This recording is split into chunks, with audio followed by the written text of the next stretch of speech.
เข้าพรรษาสัญญาใจวันอาสาฬหบูชาเข้าพรรษาเป็นวันที่พระภิกขุสงฆ์ตั้งจิตอธิษฐานว่า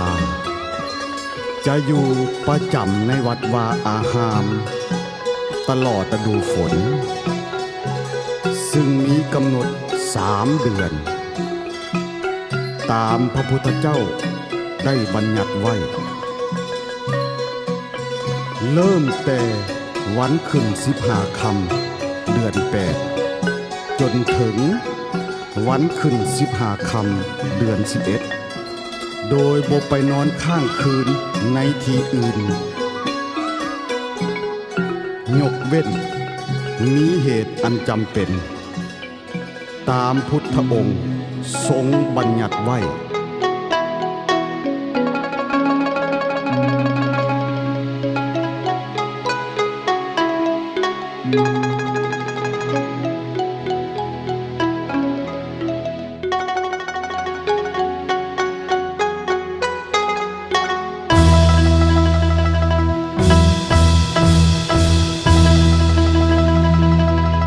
วันเข้าพรรษาเข้าถึงธรรมวันเข้าพรรษาเข้าถึงธรรมวันเข้าพรรษาเข้าถึงธรรม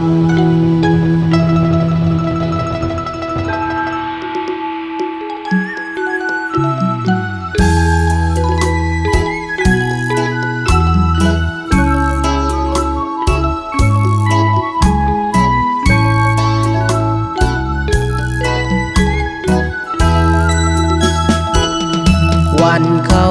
พรรษาน้อมมาไปวัดใส่บาตรฮีดของเคยปฏิบัติบ่อาจตัดใจลืมลาวันพุทธเจ้าทรงกล่าวกำหนดไว้ว่าให้สา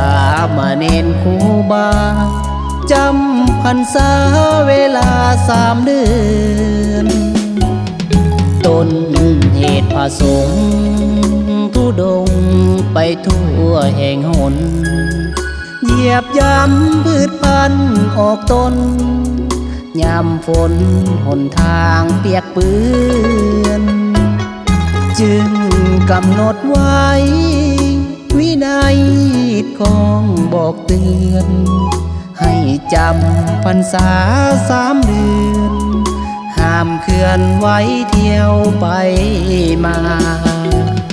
วันเข้าพรรษาสัญญาจะทำความดีปล่อยปละเรื่องอเวจีห่างหนีกิเลสตัณหาตั้งจิตอธิษฐานยึดมั่นสัจจวาจาบำเพ็ญเพียรภาวนาสัญญาเสริมสร้างศีลธรรมสาวพุทธทั้งหลายพร้อมใจใส่บาตรกินทานสืบทอดกันมาหึงนานลูกหลานเฮาควรจดจำเป็นประเพณีแสนดีงดงามเลิศล้ำข้าววัดจำศีลฟังธรรมมือจำพรรษาอย่าลืม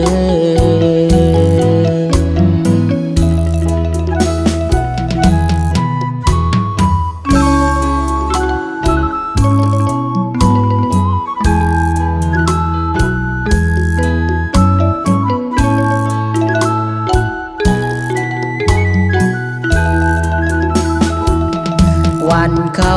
พรรษาสัญญาจะทำความดีปล่อยปละเรื่องอเวจีห่างหนีกิเลสตัณหา ตั้งจิตอธิษฐาน ยึดมั่นสัจจวาจาบำเพ็ญเพียรภาวนา สัญญาเสริมสร้างศีลธรรม สาวพุทธทั้งหลายพร้อมใจใส่บาตรกินทานสืบทอดกันมาหึงนาน ลูกหลานเฮาควรจดจำเป็นประเพณีแสนดีงดงามเลิศล้ำข้าววัดจำศีลฟังธรรมมือจำพรรษาอย่าลืม